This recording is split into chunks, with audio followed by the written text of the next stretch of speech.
这卖力付出实在假。Tá comendo, né, safado? Tava comendo. Ô, Marcos, você falou é música, café e teologia, vale chá?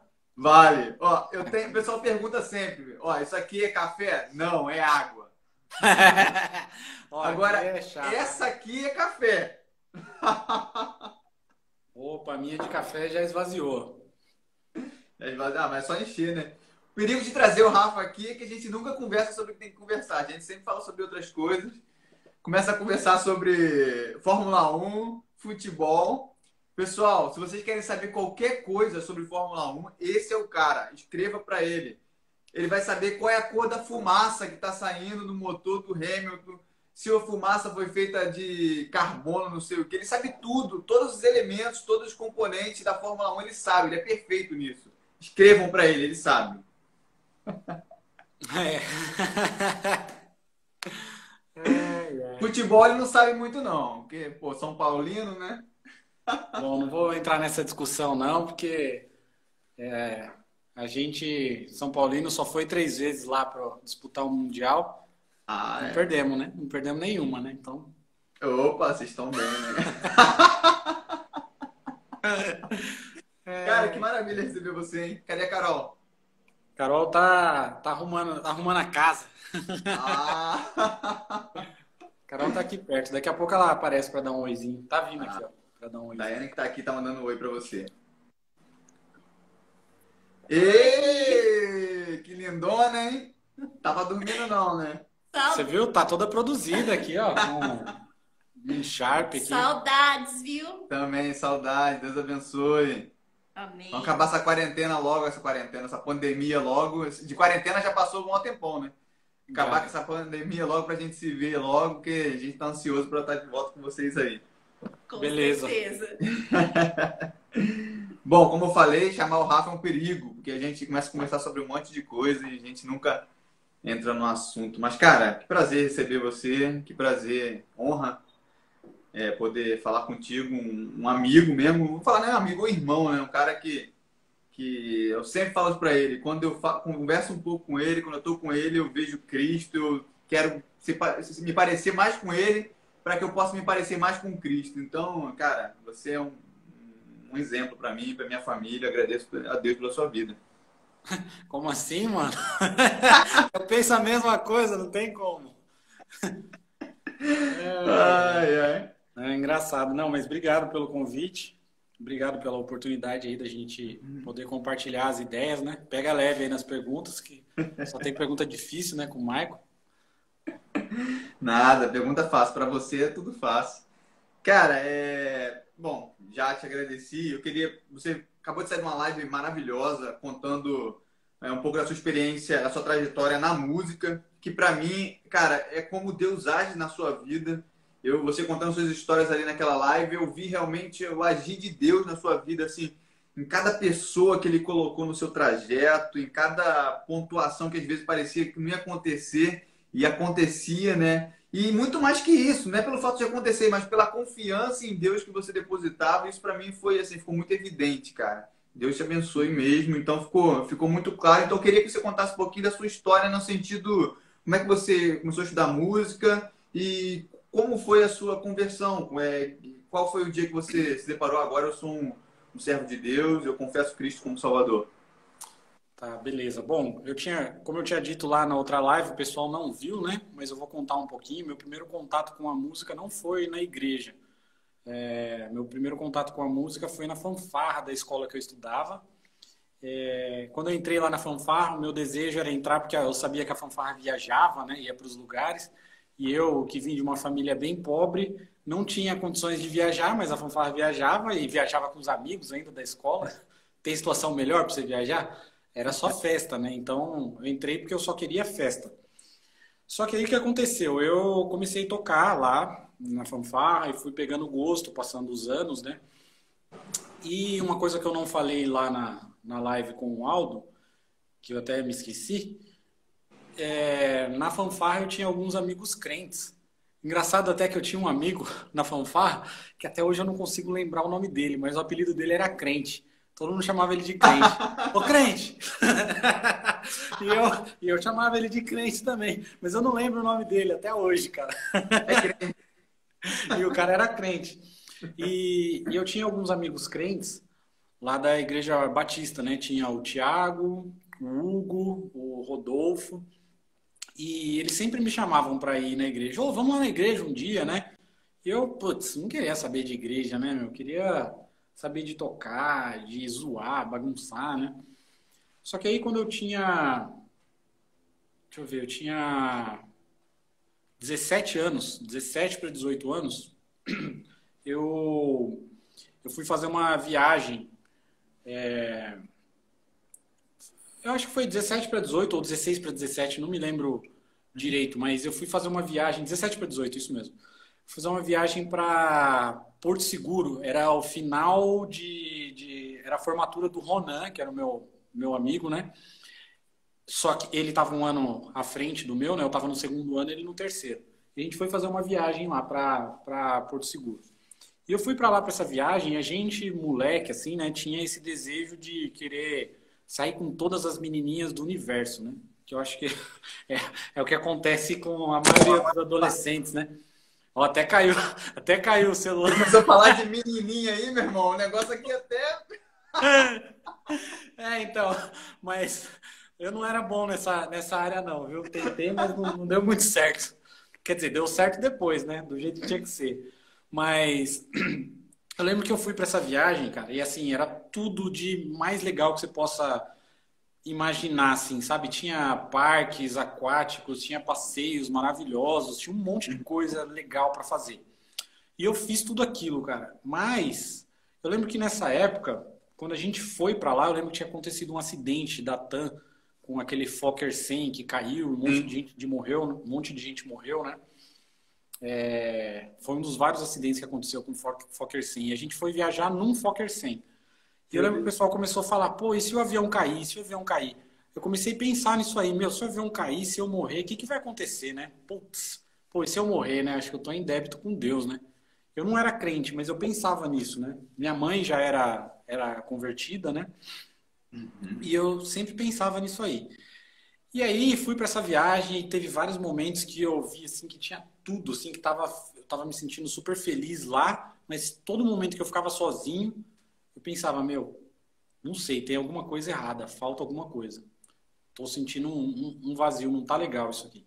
Beleza, acabou a viagem, voltei para casa e voltei para a mesma vida. E um dia um amigo meu falou assim, Rafa, vamos lá na igreja nesse fim de semana, é legal, lá a gente tá montando até um grupo de louvor, de repente, depois você começar aí, você começa a tocar com a gente lá, né? Eu falei, beleza, né? Vou lá na igreja, que era tipo uma coisa fashion pra mim ir na igreja. E eu fui lá, cara, e eu lembro que eu vi uma pregação do pastor falando sobre Caim e Abel. E ele falou assim que, na pregação, ele falou sobre o sacrifício que Caim ofereceu, né? Sacrifício de frutas, e o sacrifício que Abel ofereceu. E quando ele falou disso, eu fiquei pensando, pô, meu, é lógico que Deus vai aceitar o sacrifício de Caim, não teve que matar ninguém, pegou fruto da terra, né? E aí o pastor falou, então, Deus acabou aceitando o sacrifício de Abel e rejeitando o de Caim. Aí eu falei, caramba, mas como assim, meu?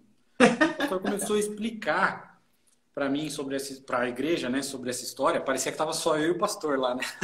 E ele começou a explicar sobre essa história, explicou que aquilo nada mais era do que uma alusão para o sacrifício que viria depois, que é o sacrifício de Jesus, que viria para pagar o preço do pecado, que na verdade o sangue que estava sendo derramado do cordeiro era o sangue derramado em cobrança pelo pecado da humanidade. E aí eu fiquei pensando, meu, e agora? O que eu tenho que fazer então? E aí o pastor falou, agora, o que a gente tem que fazer? Ele perguntou. Ele falou, nada, a não ser Ele tá valendo sua mente, né? Ele falou, o que a gente precisa fazer é crer que Jesus veio para poder salvar a gente do nosso pecado. Isso foi no dia 30 de dezembro de 2001. Foi esse dia que eu ouvi essa mensagem e falei, não, eu aceito crer nessa mensagem. E a partir daí minha vida foi totalmente transformada, né? Eu passei a nesse momento eu senti uma felicidade. Eu não fiquei com vontade de chorar, tipo, chorar arrependido e falar, Senhor, me perdoa por todos os meus pecados. Claro, eu pedi perdão para Deus, sim, mas eu senti uma alegria, mas uma alegria tão, tão grande que eu queria sair correndo e contar isso aí para todo mundo. Falar, meu, se liga só, Jesus, ele morreu para pagar o preço do pecado de todo mundo. É só você acreditar, se você crê nisso, você tá salvo. É isso, cara, o sacrifício tá aí. Olha só essa mensagem, meu, as pessoas lá fora não têm essa noção, meus amigos não tinham essa noção. E eu saí de lá da igreja pensando, meu, eu tenho que contar isso para os outros. E eu lembro que tinha um amigo meu que estava junto comigo na igreja. E o pastor tinha feito aquele apelo, né? Falar, quem crê, quem aceitar, levanta a mão. E eu levantei a mão. Ó, tô até vendo algumas pessoas que participaram da live passada entrando aí, ó. O The Black. The Black é um amigão meu, cantor. Canta muito, muito. O cara talentosíssimo. Na verdade, tudo que ele faz bem. Ainda bem que ele não quis tocar trombone, senão ia roubar meu emprego. Mas então, irmãozaço também, crente firmeza esse cara. E aí, eu lembro que esse meu amigo também levantou a mão junto comigo. Eu saí de lá da igreja falando, mano, a gente tem que contar essa mensagem para todo mundo, não dá para ficar assim, né? E ele falou, não, calma, Rafa, pega leve, né? Senão os caras vão achar que você é louco. Eu falei, não, meu, tem que contar. Bicho, no outro dia eu já tava lá na escola, contando pro pessoal, assim, já que não, né? Já tava em casa contando pra galera, assim, tipo, pros meus irmãos, falando disso, né? Meu irmão até ia na igreja antes de mim, meu irmão mais velho, o Hamilton, ele ia nessa igreja, né? E chegou a participar do grupo de louvor, né? Bom, aí acabei sendo convertido e comecei a viver na comunhão com os irmãos, com a igreja, né? Não sei se você quer fazer alguma pergunta aqui também, que eu saí falando igual uma metralhadora. Só um comentário interessante, que o que você está afirmando aí é somente alguém que sofreu dentro do milagre que Cristo proporcionou à sua vida, né? Quando a gente olha o Novo Testamento, por exemplo, e vê Cristo operando alguns milagres, e Cristo fala assim, ó, agora você não fica quieto, não fala não, os caras não conseguem, né? Eles saem falando para todo mundo aquele milagre que Cristo tinha feito na vida deles. Então, mais ou menos isso que aconteceu com a sua vida, né? O milagre que foi feito na sua vida foi tão grandioso que você queria sair já contando para todo mundo. Sim, cara. E sabe, uma coisa que aconteceu assim de muito legal, que eu tava indo pro terceiro ano, né, no colegial. E aí começou o terceiro ano, meu, não é de hoje, né, que eu tenho uma certa facilidade, assim, de fazer amigos, né? E na classe eu era amigo de todo mundo da classe. Todo mundo. Tinha 50 e... Chegou a ter 54 alunos na sala. Eu era o número 51. E eu lembro que eu fiz amizade. Eu tinha amizade com todo mundo, contato com todo mundo, conversava com todo mundo na sala. Cara, eu não sei porquê, mas eu coloquei na minha cabeça, assim, que eu ia falar de Deus para todo mundo na sala. E eu falei de Deus para todo mundo na sala. Tinha algumas pessoas que eram crentes, tinha gente que era crente, mas não estava tão firme na fé. Tinha gente que, meu, não queria nem saber do que eu estava falando e tirava sarro. Mas eu lembro que esse fervor, assim, esse desejo por querer falar de Deus para as pessoas, isso foi uma coisa tão grande que vocês perceberam já que eu gosto de falar, né? E eu falava para todo mundo. E aí o que aconteceu? Dentro disso, algumas pessoas começaram a se converter. Eu tinha o meu melhor amigo, né, o Ronan. A nossa infância foi assim, a gente crescendo, tendo o desejo de ser, tipo, os pegadores. Para sair com o máximo de... eu cresci vendo isso. A gente treinava os passinhos que a gente ia fazer quando a gente ia para as baladas, né? Eu quase não ia, né, para as baladas mesmo, porque era muito tarde, né? Começava 11 da noite. Eu não consigo ver você na balada, cara. Você é muito... eu ia de vez em quando. E eu lembro, assim, que o Ronan...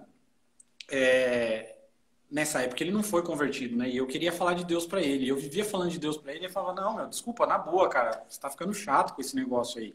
Beleza, você quer viver sendo crente? Vive, mas eu não quero. Eu não quero, pronto, acabou. Eu lembro que um dia eu falei pra ele assim, cara, algumas das pessoas que eu mais amo na minha vida, eu nunca mais vou ter oportunidade de falar de Deus pra eles porque eles morreram. Meu pai é uma delas. Eu acho que meu pai não tá no céu com Deus. E eu não queria perder você, que é meu melhor amigo, nessa situação. E ele ficou meio tocado, assim, com isso, né? Mas eu lembro que eu falei tanto de Deus para ele, tanto, e não foi só o falar, né? Porque eu falei, mas o que acabou fazendo sentido assim para ele depois, que ele foi me falar depois, foi que ele viu uma grande mudança de comportamento e de pensamento na minha vida depois que eu falei para ele que eu tinha sido convertido. E ele se converteu também. Então o Ronan se converteu. Depois disso tinha uma outra amiga minha que tocava trompete, a Suzana, toca trompete ainda, minha neguinha, grande amiga. Ela também se converteu. Meu irmão do meio se converteu. Minha mãe, que estava meio... Na época, assim, ela já não estava indo em nenhuma igreja. Voltou aí para a igreja, começou a ir na igreja comigo. Tinha a galera lá da escola que eu vivia evangelizando. Aí tinha alguns amigos que eram crentes, mas não estavam tão firmes na fé. E eles foram voltando. E depois, assim, uma das notícias que foi assim, mais legais para mim... Depois que eu terminei o colégio, eu tinha um grande amigo, o Digão, o Rodrigo. Ele era muito meu amigo, assim, da escola, né? E eu vivia falando de Deus para ele. E ele é um cara muito inteligente, assim, muito cabeça, né? Gostava de estudar física, história, essas coisas, assim, mecatrônica, sabe? Então, o cara é mó cabeça. E eu ia falar de Deus para ele, ele começava a contestar. E era difícil falar para ele, né? E um dia ele me ligou, cara. Ele me ligou e falou assim, cara, tô te ligando porque eu preciso te contar uma coisa que eu acho que você vai ficar muito feliz. Quero te agradecer porque você falou muito de Deus para mim. Na época eu não estava dando ouvidos, mas a mensagem de Deus entrou no meu coração, a mensagem que você falou, e hoje eu posso te chamar de irmão. Ele falou isso para mim no telefone. Cara, putz, aí imagina, né? Eu comecei a chorar pra caramba e vi, tipo, pô, mais um amigo meu, um cara que eu amo tanto, se convertendo. E assim, deu para ver todo o agir de Deus, né? Na minha vida e na vida da minha família também, dos meus amigos, né? Muita gente foi se convertendo através disso, né? Você tem que ser mandado para o campo missionário, cara, para poder...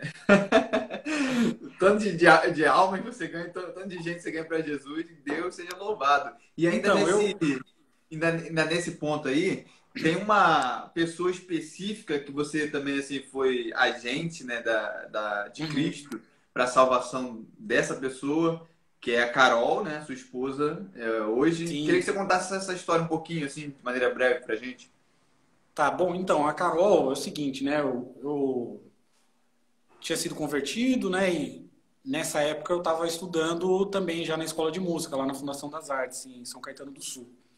E aí, chego eu lá na Fundação das Artes e vejo uma menina numa cadeira de rodas que não parava de cantar. Cantando, assim, a escola inteira escutava a menina cantando. E ela cantando. E a fundação, é engraçado, que é uma escola de música que tem 3 andares e não tem elevador. Cara, a galera carregando ela pra cima e pra baixo. E essa menina sempre com um sorriso no rosto, sempre cantando, cantando, cantando. E aquilo, sim, entrou na minha cabeça de um jeito que eu falei, cara, que coisa maravilhosa é essa menina cantando assim. Aí eu fiquei pensando, alguma coisa bateu assim na minha cabeça, no meu coração, falando, você precisa falar de Deus para ela. Precisa falar de Deus para ela, tem que falar, tem que falar, tem que falar. E aí, eu falei, vou falar. Comecei a ter um pouquinho de contato com ela, né? Fiquei amigo dela. Aí eu falei para ela, você não teria curiosidade de fazer um estudo bíblico, não? Eu achei que ela ia meio que dar aquela esquivada, né? Ela falou, não, eu gostaria sim. Eu falei, beleza, então vamos combinar? Eu posso ir na sua casa. Eu saí de Mariporã para ir até Santo André, que é onde ela mora, né? E fui dar o estudo bíblico para ela. E eu lembro que nessa época eu não tinha dinheiro, né? Assim, para vir. Quem pagava os meus estudos era o pai do Ronan, né? Que pagava tudo. E para eu ter que vir para Santo André, eu vinha para Santo André, dava estudo bíblico para ela e depois ia para São Caetano. Então precisava acrescentar 1 ou 2 passagens, né? Para isso. E eu ficava ali contando dinheiro, falando, não, beleza, vou ter o dinheiro aqui para poder ir lá falar para ela. E aí eu fui falar de Deus para ela, né? Fui lá pregar e orei também, muito sim por ela. Pedi para alguns amigos lá da igreja também orarem por ela. Tem até gente falando, olha o chaveco! A Dani tá falando aqui. Então, o pessoal acha que eu tava, preparando ela, né? Mas, cara, não. Na época, eu gostava muito de uma menina da minha igreja lá em Mariporã, e todos os meus amigos falavam assim, cara, olha só, você vai casar com essa menina. Certeza, vocês nasceram um pro outro com essa menina lá de Mariporã. Isso aí entrou na minha cabeça, assim, de um jeito que eu falei, putz, beleza, eu vou casar com ela, né? Mas aí fui dar o estudo bíblico pra Carol. Cara, e a Carol se converteu. E a gente foi ficando cada vez mais amigo, cada vez mais amigo. Claro, né, que a menina não queria nem saber de mim, pelo menos naquela época lá, essa menina não queria saber de mim. E enquanto eu fui dando esses estudos bíblicos para Carol, eu lembro até que no começo eu levava alguns amigos, né, para irem comigo, porque na minha igreja a gente tinha uma regra, quando a gente ia evangelizar, e por exemplo, um homem vai evangelizar uma mulher, a gente tinha uma regra para que fosse um homem e uma mulher, ou para que fossem dois homens, né? E aí, para que não fosse sozinho, sabe? Para não correr nenhum risco de mal entendido, né? E até uma vez eu passei por isso. Eu e um amigo meu, Paulo Vitor, hoje ele é missionário mesmo. Ele trabalha numa tribo no Amazonas, né? E agora ele não está trabalhando por conta do coronavírus, ele tá retirado, né? Mas esse meu amigo, uma vez a gente foi fazer um evangelismo e a gente foi numa casa e só tinha mulher na casa. E o marido chegou enquanto a gente estava evangelizando, só que o marido chegou bêbado. E a gente era moleque, novinho, o cara queria bater na gente. Putz, grilo. E o cara queria encher a gente de pancada. E aí apareceram os outros irmãos. A sorte que um dos irmãos da igreja conhecia ele. E aí meio que deu uma acalmada, assim. Então, a gente tinha essa regra, né? Mas voltando para Carol, a gente começou a se gostar, né? E começou a perceber, né, que tava rolando alguma coisa a mais, assim, além da amizade. E um dia a gente abriu o jogo, né? E decidiu começar a orar para ver se aquilo era a vontade de Deus mesmo, né? O pessoal tá perguntando em qual livro que você tava no estudo bíblico quando você resolveu cantá-la. Não, putz, olha, eu não lembro muito bem, assim, tudo que a gente brincadeira. Mas a gente estudava, eu pegava o caderno, o livrinho da escola dominical, acho que nem tem mais hoje, né? Uhum. Que acho que era a Sociedade Bíblica do Brasil que fazia, não lembro. E a gente tinha esse livro, né, da escola bíblica dominical, eu estudava com ela, né? Porque ela ia na igreja só de domingo à noite. E eu estudava o livro com ela toda vez que eu ia lá, né? Ou a gente estudava algum livro da Bíblia. Mas aí, beleza. Depois que a gente descobriu que a gente estava gostando um do outro, a gente começou a orar, né? E eu... É isso mesmo. Ó, Clériston Vale, o Neném. O Neném escreveu, os livros eram da Juerp. O Neném é lá da igreja de Mariporã. Um abração, Neném. Vai, Corinthians. É corintiano roxo. Eu vou tirar essa parte aí na edição. Isso, tira. Então, e aí a gente decidiu começar a orar, né? Pra saber se era da vontade de Deus que a gente namorasse ou não. Cara, e esse período foi um dos períodos, assim, de maior dificuldade pra mim e pra Carol e de maior aprendizado também. Porque a gente queria começar a namorar, né? Mas por outro lado, tinha medo, né? Eu tinha medo, assim, de começar a namorar e não ser a coisa certa, não ser da vontade de Deus. Mesmo porque eu tinha exemplos na minha igreja, isso que eu acho que é muito legal. Lá na igreja em Mariporã, eu tinha algumas pessoas que eram referência, assim, para mim de como ser cristãos, né? E eles, oraram um tempão juntos, assim, antes de começar a namorar, né? E eu acabei orando um tempo, assim, que hoje eu não recomendo para ninguém. A gente ficou 8 meses e meio orando, até a gente ter uma confirmação, assim, de que era pra gente começar a namorar. Eu acho que é muito pessoal, né? Cada um tem o seu momento, eu acho que Deus vai falar com cada um. Mas uma coisa boa que aconteceu foi que quando eu comecei a namorar a Carol, eu já amava a Carol e ela também já me amava. Não como a gente se ama hoje, né? Hoje a gente se ama muito mais do que o que a gente se amava naquela época, né? Mas a gente já começou se amando, então não foi aquela coisa assim, vamos ver o que dá. Foi tipo, não, vamos namorar e vamos pensar... É o namoro cristão, né? O namoro pra casar, né? Não é namoro Isso, foi o namoro pra casar, exatamente. Mas, cara, você é bem detalhista nos assuntos, isso é bacana. E também uma coisa que eu consegui perceber, assim, nisso tudo, é que o verdadeiro fruto da sua conversão era que chamava a atenção das pessoas, né? Porque às vezes a gente quer falar do evangelho, mas a nossa vida está mostrando outra coisa. Então, por mais que a fala é importante, ela é fundamental, né? As pessoas creem porque a gente prega a palavra e como ouvirão se não há quem pregue, né? Mas a sua vida ela era uma confirmação, é uma confirmação, né? Do anúncio do evangelho, e isso, na verdade, vinha com impacto, como veio nessas pessoas que você falou, né? Agora, vamos entrar no assunto, que isso foi tudo só introdução, pessoal. Foi só introdução, tá? Foi só a desculpa para a gente entrar no tema.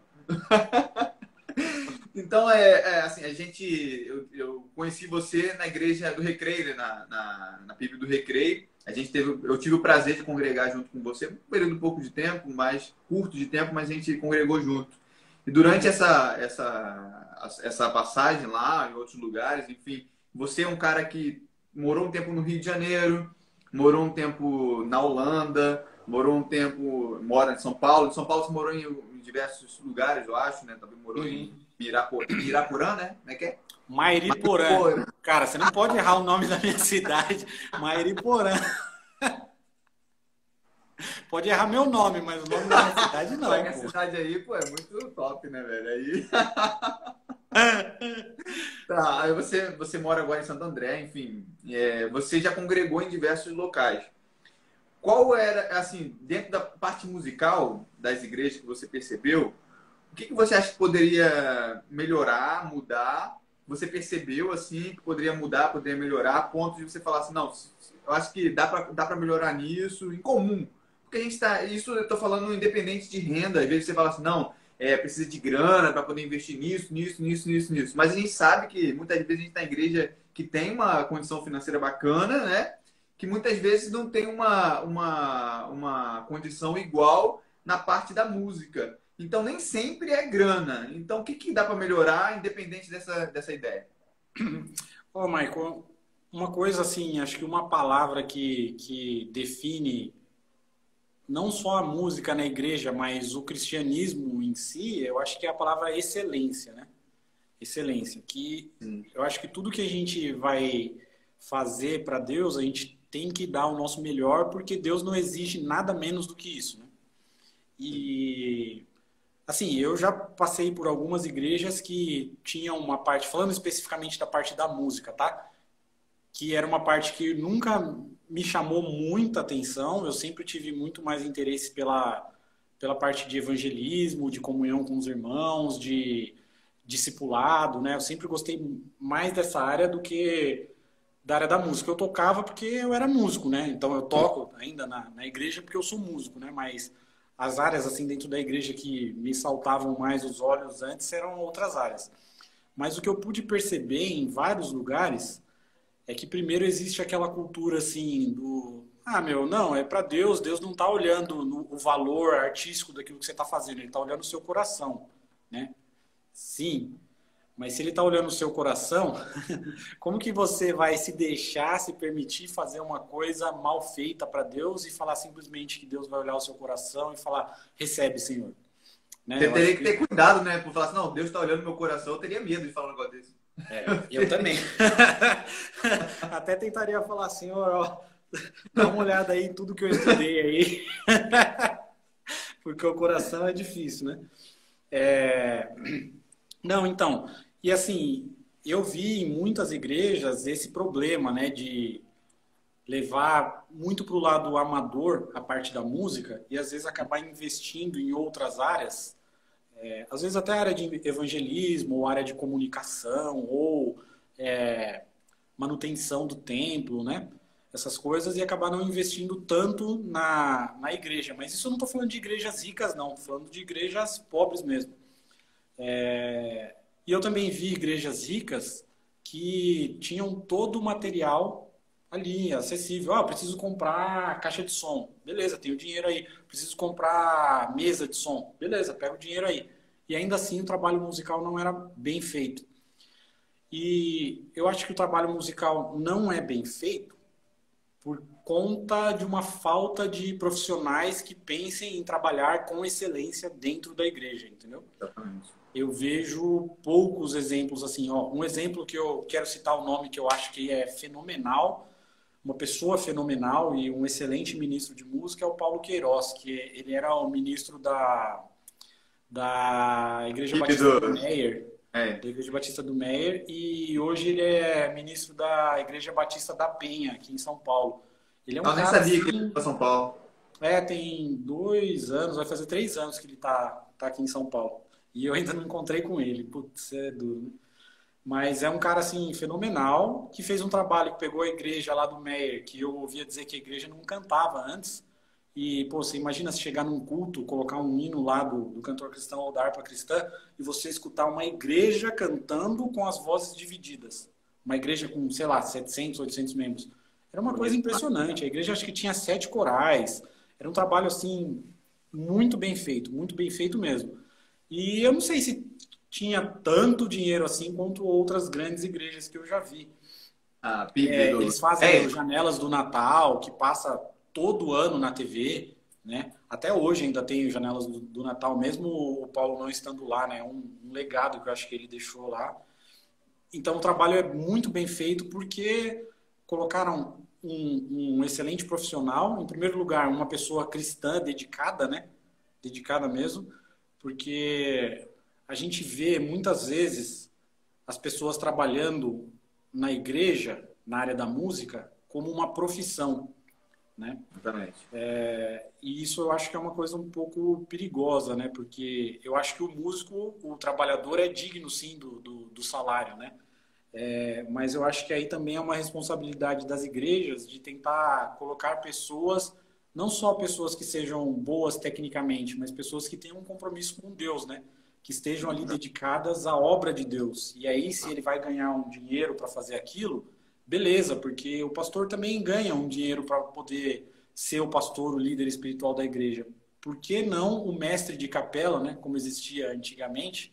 Por que não o mestre de capela, que é o responsável por organizar toda a ordem de culto, a ordem musical? Por que ele não precisa ganhar? Ele que está estudando, se dedicando, né?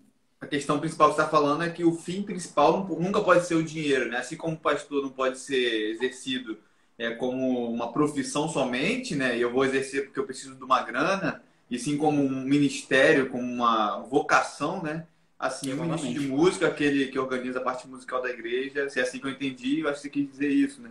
Então, Exatamente. você precisa estar respondendo a um chamado de Deus, aí a partir daí são outras coisas, né? E você falou sobre essa ideia da excelência, que é muito interessante. Isso também passa pela ideia da profissionalização, mas mais da capacitação do músico, né? Do músico da igreja em si, né? Isso é fundamental também para que essa excelência seja alcançada. Olha, eu acho imprescindível, eu acho extremamente fundamental, porque eu estava até falando para a Carol, a minha esposa, me lembrou de uma coisa ontem, né? Que ficou na minha cabeça, que a gente estava conversando sobre algumas coisas assim, sobre ter um espírito altruísta, deixar o ego de lado no meio profissional, né? Na orquestra, e você aprender a fazer sem esperar receber uma recompensa depois, né? Isso a gente aprende na igreja, né? Porque na igreja a gente faz muito trabalho voluntário, né? Exatamente. E isso é uma parte assim extremamente importante da nossa vida, não só da nossa vida pessoal, mas da nossa vida profissional. Quem sabe trabalhar com voluntariado sabe desapegar dos próprios desejos, sabe se alegrar com a conquista dos outros também, né? E pensa, no meio musical, onde os egos vivem sempre à flor da pele, às vezes é difícil você ver um colega de trabalho se alegrando porque você, sei lá, por exemplo, fez um solo bonito. Às vezes tem colegas que não ficam felizes, eles tentam ver um defeito. Ou mesmo você, se você não cuidar para que você não tenha, que o seu ego não fique aflorado, às vezes você ouve um colega tocando e você corre o risco de não se alegrar com ele também, né? Mas esse serviço na igreja, eu acho que ele é fundamental na formação do caráter das pessoas. E uma vez que você tem um caráter cristão que está sempre ali fluindo, em todos os lugares que você for, você pode fazer a diferença com a sua atitude, com a sua forma de viver, né? Então, quem aprendeu a trabalhar de forma voluntária, quem aprendeu a ceder, quem aprendeu a se alegrar com a conquista do outro, vai ser sempre bem sucedido por onde passar. Sempre. Exatamente, exatamente. E isso é muito claro, né? Porque no nosso meio é um meio, assim, um meio artístico, né? É um meio de vanglória, digamos assim, né?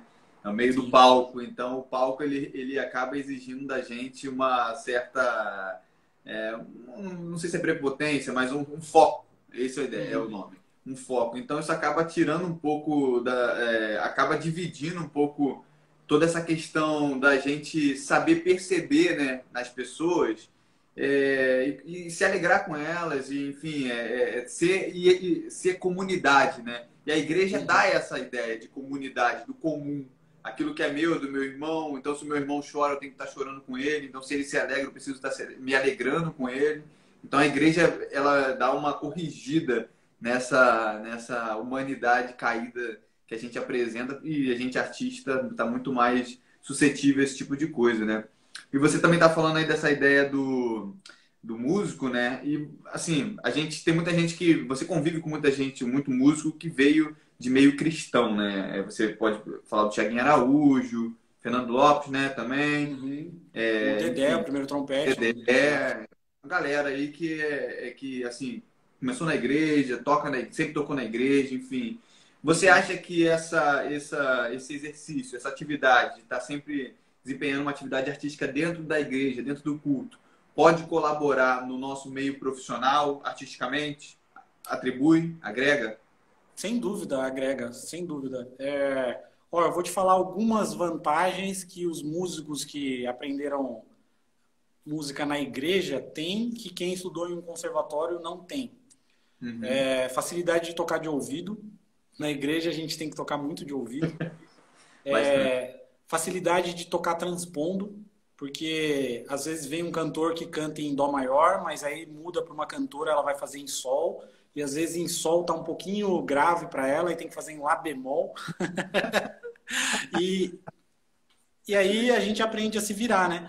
E assim, em musicais, eu tenho colegas, olha só que legal, um professor meu do mestrado, lá que eu fiz na Unirio, o professor meu veio falar um dia assim, cara, os músicos que eu mais gosto de tocar quando eu vou fazer musical são os músicos de igreja. Ele falou desse jeito, os músicos de igreja. Eu falei, por quê? Porque eles são bonzinhos? Ele falou, não, nem tô falando de comportamento, é porque os caras se viram muito rápido.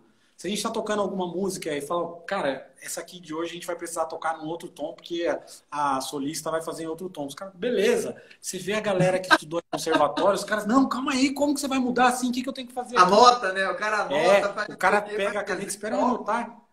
Cara, o músico da igreja acaba sendo muito versátil. Essa é uma das vantagens assim mais diretas que eu posso dizer. A outra uma coisa interessante que eu queria falar também, no meu mestrado eu estava pesquisando sobre o programa dos cursos de bacharel das várias universidades no mundo, né? E eu achei um documento que mostrava algumas das coisas que eles trabalhavam lá na Juilliard School, nos Estados Unidos. E uma das coisas que eles trabalhavam era o altruísmo, o fato da pessoa conseguir conviver em conjunto e ser colaborativa na hora de tocar em grupo. Isso é uma coisa que no meio cristão você tem que fazer, porque você vive isso não só na música, você vive isso no geral, né? A mensagem que Jesus dá é que a gente tem que estar disposto a dar um passo atrás para ver o nosso irmão dar 2 passos à frente, né? E se alegrar com Exatamente. isso. Então, esse tipo de mentalidade, isso ajuda muito na hora de tocar em grupo.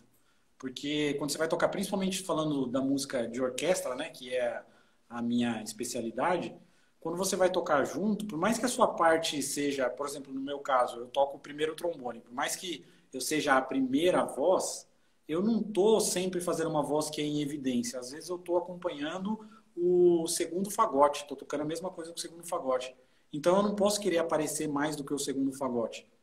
Eu tenho que ter. E não é só uma questão de eu vou ser humilde para ter. Não, é uma questão de bom senso, né? Que a gente aprende a ter esse bom senso no meio cristão, né?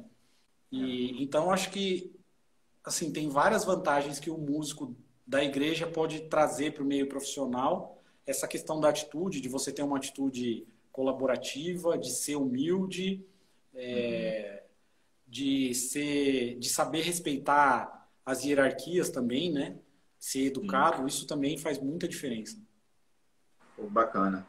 Como você falou, né? A orquestra é uma grande comunidade, né? Não é o fato de você ser o primeiro que você vai estar sempre em evidência, né? Você vai ter que respeitar as linhas melódicas que está correndo por detrás de uma sinfonia. Então, nem sempre você tem que estar na frente, né? E a gente que toca instrumento... O trompete nem tanto, mas o trombone está sempre por detrás, né? Assim, dificilmente está fazendo algum solo, alguma coisa...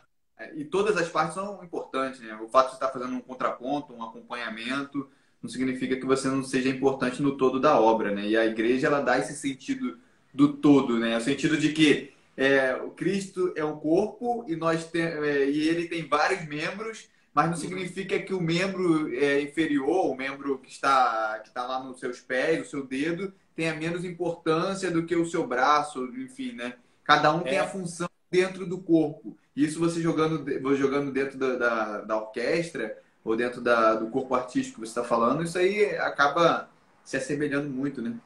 Com certeza, com certeza. Isso eu acho que é uma das coisas que ajuda muito, né? No fato de você ser dedicado, você ser altruísta, né? Você saber dar sem esperar receber nada em troca, ter essa humildade também, o respeito às hierarquias, isso tudo.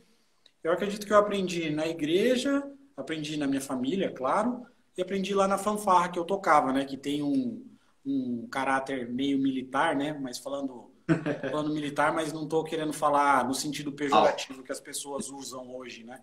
Não, militar que pensa no exército, o exército de Deus, não, o exército decente, tem esse caráter militar, né?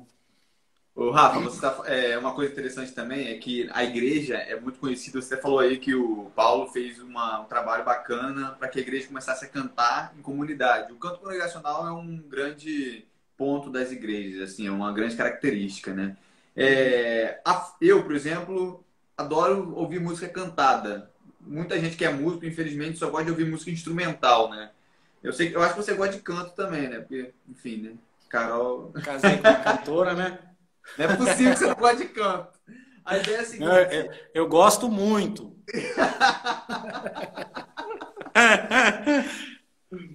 Gostar de cantar e estar identificado com o canto pode ajudar na nossa preparação, na nossa vida profissional também, como músicos instrumentistas? Com certeza. Eu sempre gostei de cantar desde pequeno. Eu acho que aprendi a cantar um pouco melhor na igreja e depois que eu conheci a cantora da minha vida, né? E uma coisa que eu vejo, assim, que ajuda muito para mim, quando eu vou estudar, muita coisa eu estudo cantando. Então, para você ter uma ideia de como que o canto é importante para mim, uma vez que eu consigo cantar certo, parece que uma vez que eu cantei certo, meu cérebro assimila o que eu preciso fazer e quando eu tenho que tocar, eu tenho menos trabalho. Então, eu estudo muito cantando. Cantando e, às vezes, fazendo o movimento, né, do braço. O canto, ele está muito presente na minha vida, assim. Uma vez que eu consigo cantar, eu consigo tocar. E o outro ponto que eu acho que é o mais importante eu tento aproximar o máximo possível o meu jeito de tocar de um estilo vocal, para que as pessoas ouçam e falem, pô, o cara tá cantando com o trombone. Eu tento pensar nisso, eu tento pensar, meu som tem que ser um som tão bonito quanto uma voz a mais bonita que eu já ouvi, ou a mais bonita que eu consigo imaginar, sabe? A ponto de que, sabe quando você ouve o Pavarotti? Você ouve o Pavarotti cantando qualquer coisa, você sabe que é o Pavarotti. Eu gostaria de ter um tipo de som desse, que as pessoas iam ouvir e falar, pô, esse aqui é o som do Rafael. É praticamente impossível, né, eu conseguir isso, mas é um objetivo que eu tenho. E eu vejo que todos os grandes instrumentistas que eu conheço, os que eu tenho como referência para mim, aqui no Brasil e fora do Brasil, todos eles tentam buscar exatamente isso, de cantar com o instrumento. E eu sempre pego eles falando a mesma coisa que eu estou vivendo hoje em dia. Que eles falam assim, hoje em dia eu me pego ouvindo muito mais música vocal ou de outros instrumentos do que do meu próprio instrumento. porque eu tento buscar algo além. E no meu caso acaba sendo o mesmo. Sim, raramente eu escuto, quer dizer, raramente não, né? Mas eu escuto trombone, mas a maioria das coisas que eu tenho escutado hoje em dia são coisas vocais, tanto de coral ou solistas. Eu gosto muito de coral, gosto muito de grupos vocais. Eu acho muito legal quando os grupos têm que timbrar, né? E na hora de timbrar, nem todas as vozes precisam devem estar na mesma intensidade, né? Então precisa ter esse equilíbrio, né? Então, para a gente tocar em orquestra, tocar em grupos de trombones, a gente tem que ter essa mesma mentalidade, né? Então, eu acho que teria alguma palavra melhor que fundamental? Talvez essencial, né? Essencial que a gente ouça música vocal e tenha música vocal como base para nossa performance. Até porque a música vocal, o vocalista, né, digamos assim, o cantor, ele é o mais natural possível, né? A gente tem um instrumento para atrapalhar. Exatamente. Então, o cantor ele já sai na frente. Então, se a gente precisar copiar alguém, a gente precisa copiar justamente o cantor, né? Uma coisa também interessante, assim, com relação a essa ideia da carreira, né, da nossa vida como cristão, desempenhando arte, fazendo arte no mundo, né? Por exemplo, como a gente falou, a gente está suscetível a alguns eventos ou coisas que, na verdade, podem afetar a nossa fé. Os artistas, muito mais, né? Por coisas que a gente já citou. Como que a gente, sendo músico cristão, pode estar sendo blindado, não é a palavra certa, não é blindado, mas tá com a mente voltada para as coisas de Deus, para Cristo, sem que esses empecilhos da vida artística nos atinja na nossa fé com Cristo. Acho que é isso que eu quis dizer. Cara, assim, eu não teria nenhuma resposta para dar falando a respeito da música, entendeu? O que eu sinto assim na minha vida, vou falar de um jeito muito pessoal, porque eu acho que essa pergunta é muito, muito difícil, né? E tem um amigo meu que tá falando que essa escala tá apertada. É o Zinho, o Irielso. Falou que a escala tá apertada. Não, foi só hoje que tinham 2 lives que não dava para eu negar, eu tinha que participar, né? 2 amigos aí. Tinha que participar dessas 2 aí. Brincadeira, eu paguei. Pagou caro, hein? Então, mas assim, essa é uma pergunta muito difícil, muito delicada, né? Eu tenho muitos amigos que são cristãos que entraram para a música profissional e depois que eles entraram para esse meio profissional, eles se desanimaram da fé, se desanimaram da vida cristã e não têm uma vida exemplar, né? Escolheram, não sei porquê, mas acabaram se desanimando e não viveram de forma exemplar. E eu já me peguei também em alguns momentos aqui da minha vida onde Deus acabou ficando de lado porque eu fiquei muito preocupado com a minha carreira ou muito iludido com o sucesso que eu estava tendo no momento, né?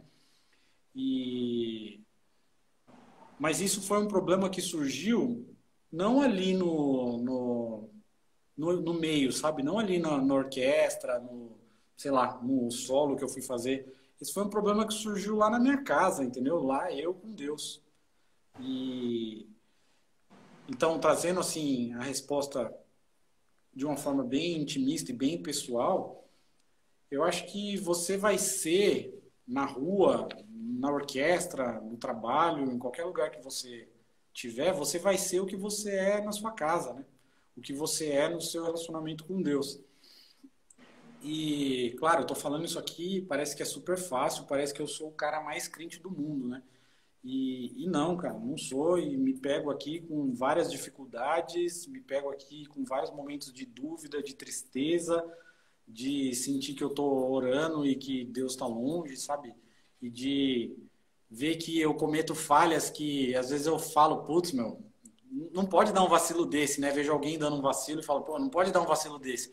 E eu me vejo nessa mesma falha, sabe?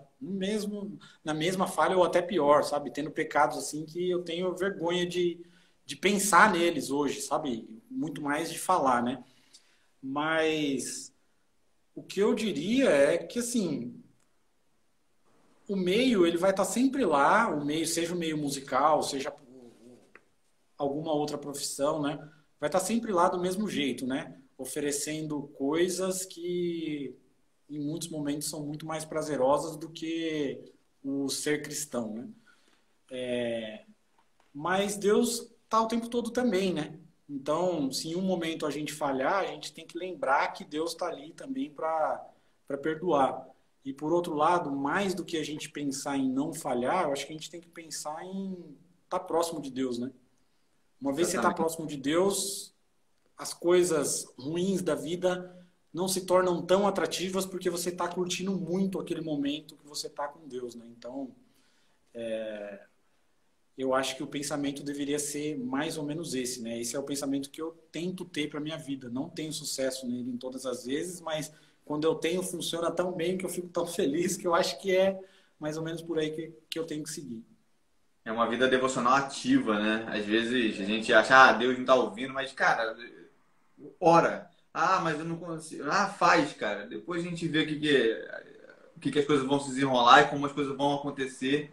Porque ter uma vida, né, no mundo, Sim. sem que a gente tenha esses períodos de devoção com Deus e de busca por Ele, é como se a gente tivesse de carro andando com o tanque vazio, né? Andando sem combustível. Então a gente precisa do combustível, do alimento diário, para que a gente possa sair, ganhar o nosso pão, fazer nosso trabalho, conseguir resistir às tentações que nos são manifestas, são colocadas até nós. E a gente não faz isso por nós mesmos. Como você mesmo falou, a gente tem pensamentos que às vezes se nossa esposa soubesse, ela talvez nos largaria, ou um amigo, se ele soubesse, não seria mais nossos amigos. Então, a distinção está justamente nisso que você falou, de ter uma vida ativa com Deus. Isso é maravilhoso, cara. A gente está chegando no nosso final, né? Eu já te agradeço.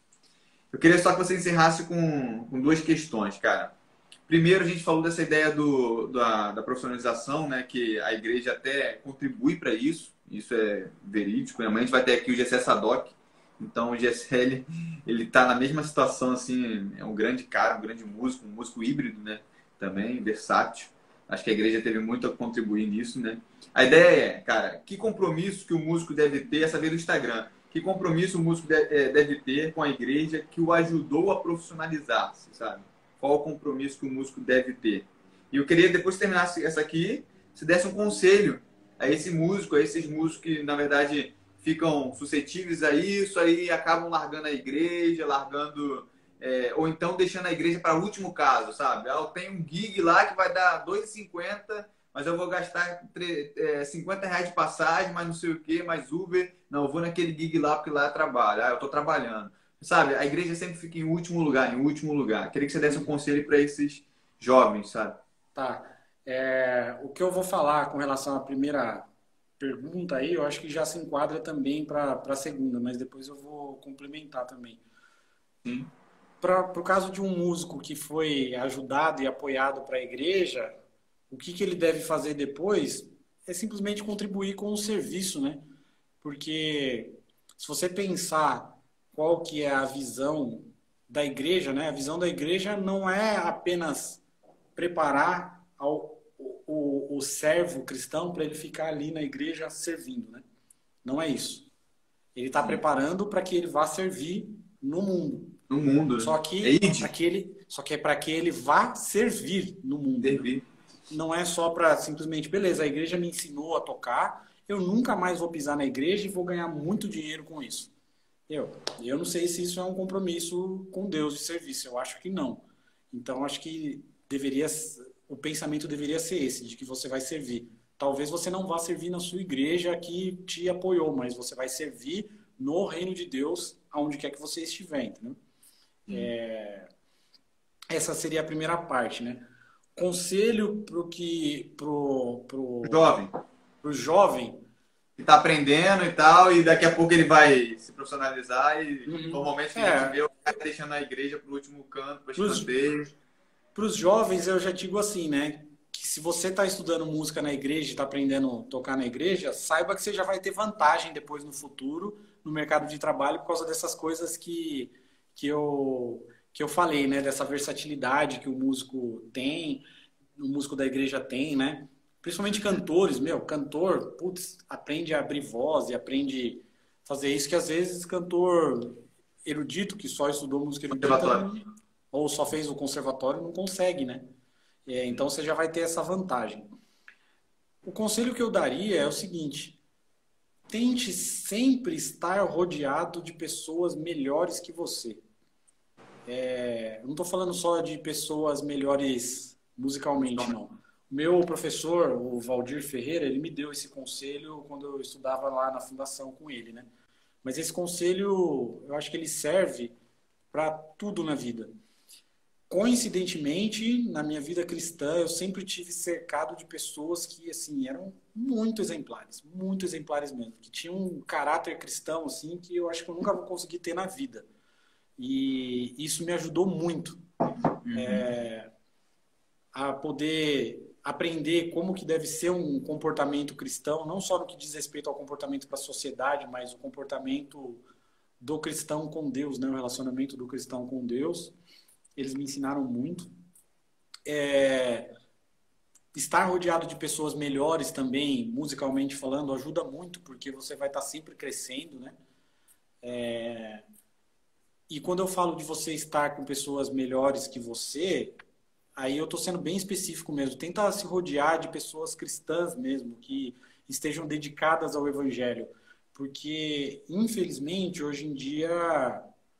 Quer dizer, hoje, ser cristão não é mais moda. Ser cristão é uma coisa assim, se você fala que você é cristão, você é meio que atacado, porque as pessoas confundem muito ser cristão com apoiar esse ou aquele lado na política, né? Então, as pessoas estão com muito ódio dos crentes, né, hoje em dia, né? Quem não é crente está com muito ódio dos crentes.